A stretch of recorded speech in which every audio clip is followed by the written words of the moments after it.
¿Te acuerdas cómo estudiaste tu materia cuando fuiste estudiante? En la escuela estoy en tercer año, en tercero E, y soy profe de matemática y de biología. Pero en realidad lo que yo estudié en la facultad fue química, una materia que no tenemos en el CBO. Y bueno, y química yo tuve en mi colegio secundario solamente los últimos 2 años. Así que me acuerdo que me gustaba, por eso después seguí estudiando eso. Y bueno, en ese momento en la secundaria no estudiaba tanto como estudié después en la facultad.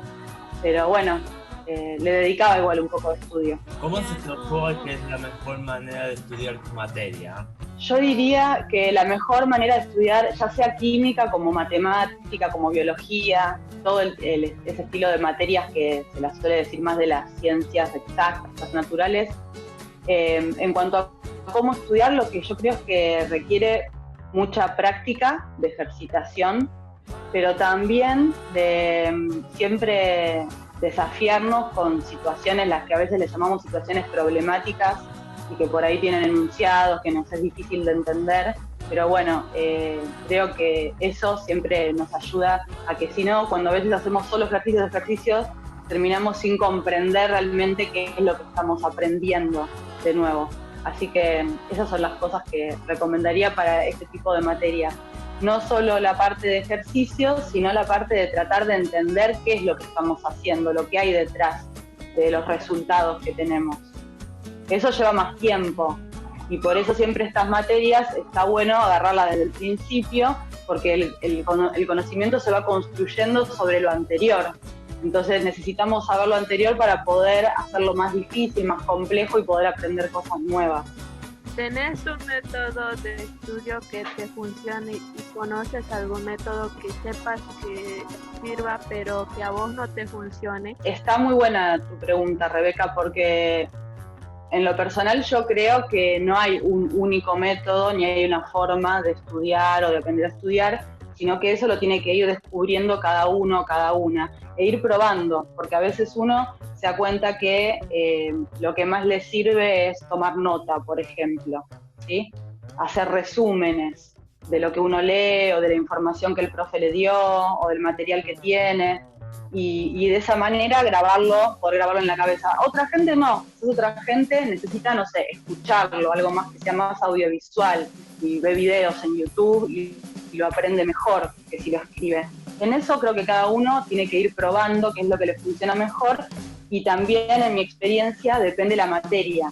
Hay materias que quizás se llevan mejor con algo que tenga que involucrar una parte escrita, que vos puedas poner lo que vos pensás sobre eso, o lo que vos crees que sabés, que lo puedas escribir de alguna manera y ahí darte cuenta qué es lo que no sabés, lo que no entendiste o lo que tenés mal aprendido. Y otras cosas pueden ser más que las puedas resolver quizás mediante cuentas o mediante algo más que no involucre necesariamente la escritura, ¿sí? Pero bueno, hay diferentes métodos. A veces te podés proponer decir, bueno, este día organizar como una agenda y decir, este día le voy a dedicar este espacio de tiempo a esta materia, este otro espacio a otra materia, ir resolviendo así. Eso también a veces a uno le sirve para ordenarse, al menos en mi experiencia como estudiante. Para leer algún cuento o alguna lectura, o sea, le sirve, o sea, yo he visto que le sirve, o sea, como subrayador, como tal subrayador. Totalmente. Para subrayar lo importante y después lo otro es para ver lo que no entendí, subrayo eso, o sea, con diferentes colores para así darte cuenta de cuál es y así. Tal cual, esa técnica de estudio yo la usé un montón, no solo en la escuela, en el secundario, sino después cuando seguí estudiando en la facultad, también lo seguí usando y tal cual como vos decís, Rebeca, porque siempre uno se encuentra en los libros con palabras que no entiende, que no sabe el significado, y entonces está bueno eso, porque a veces uno sigue leyendo, eso también está bueno saberlo, ¿no? Que a veces uno puede no entender una palabra, pero si sigue leyendo puede sacar la idea, lo importante del texto. Pero también es importante, como vos decís, detenernos en esas cosas que no sabemos y de alguna manera resaltarlas, remarcarlas, para después, en algún momento, por ahí preguntarle a alguien, ir a buscar en Google, no sé, en un diccionario, en lo que tengamos, ¿no?, la posibilidad, o preguntarle a un familiar, a alguien que quizás sepa lo que nosotros no. Cuando tomas examen, ¿qué es lo importante? Bueno, lo importante para mí siempre es, como les decía antes, en cuanto al estudio también, darme cuenta que comprendieron el fenómeno o lo que sea que estemos estudiando en ese momento, ¿sí? En particular yo como profesora, cuando corrijo, cuando califico numéricamente, a veces puedo obviar una parte que esté mal resuelta o que no se haya llegado al resultado correcto, pero si el procedimiento, o sea, los pasos que hicieron para llegar a ese resultado están bien razonados, ¿sí?, puede ser un error de cuenta, no considero eso tan importante.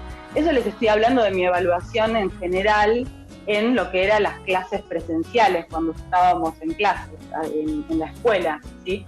Ahora, en este contexto que nos toca de virtualidad y de todas las situaciones que sabemos que estamos pasando, la verdad es que lo que estoy evaluando son otro montón de factores que cuando estamos en el aula también están, pero que bueno, que ahora nos damos cuenta la importancia que tienen, como por ejemplo la participación, ¿sí? Digo la importancia que tiene porque nos damos cuenta acá en estos espacios de Zoom que lo hacemos todos y que si no estamos cada uno de nosotros y de nosotras, el espacio se cae, se vuelve aburrido y se anula, no está más, ¿sí? Eso en la escuela, lo que pasaba es que la escuela siempre estaba, el edificio. Acá tenemos que armarlo nosotros, las clases, los momentos de encontrarnos, de vernos.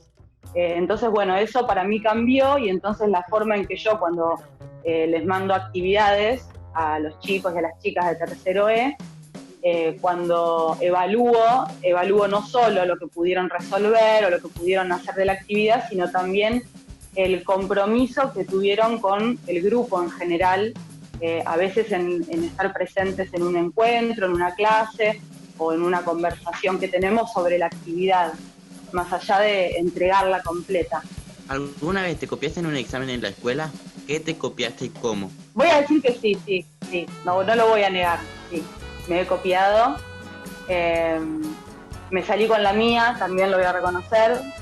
La única vez que me llevé una materia fue porque me reía en clase y no podía parar de reírme y me decían llevar a diciembre, pero no fue por copiarme porque no se dieron cuenta. Mis hijos, el día que tengan una familia, ¿cómo le recomendarías a tu hijo o hija que siga tus estudios?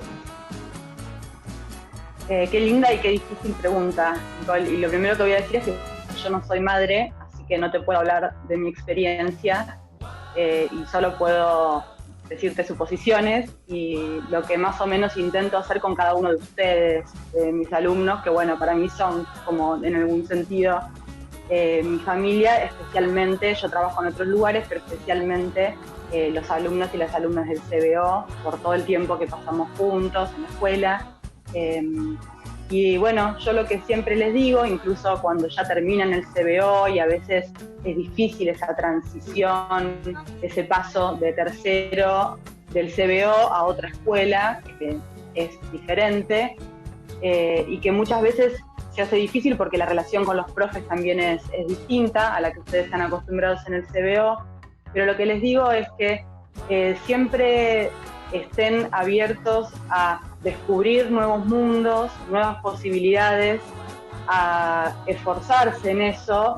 Sabemos que a veces las circunstancias, un montón de cosas hacen que sea difícil por más que uno lo intente y que no depende de la voluntad de uno exclusivamente, pero sí que aunque sea las herramientas que a veces nosotros les acercamos, y sobre todo todos los profes, todos los preceptores, absolutamente todos los que conformamos el CBO, y que les abrimos a puertas que les permiten por ahí crecer en cosas que ustedes no conocían, que les interesaba o que les gustaba. Entonces que se den esas oportunidades de ir conociéndose a ustedes, cuáles son las cosas que más disfrutan hacer y tratar de seguir por ese camino, que a veces es difícil y que en la mayoría de los casos no se puede elegir, pero bueno, que siempre vale la pena hacer el intento, volver a intentarlo. Y les dejo como última experiencia vinculada a mi estudio que me vinieron haciendo en la entrevista, que cuando yo terminé el colegio secundario, mi escuela estaba orientada a lengua y literatura, ¿sí?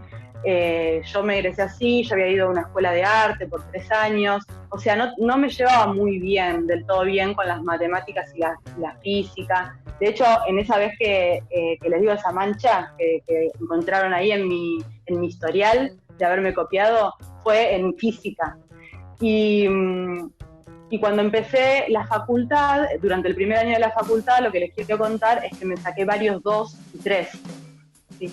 O sea, plazos. Tuve que recuperar los exámenes y me costó bastante nivelarme, o sea, poder llegar a tener los conocimientos que tenían la mayoría de mis compañeros y de mis compañeras que venían de otros colegios por ahí más técnicos, que habían tenido mucha más matemática, habían tenido laboratorios. Mi escuela no tenía un laboratorio, por ejemplo, para poder hacer experiencias, experimentos.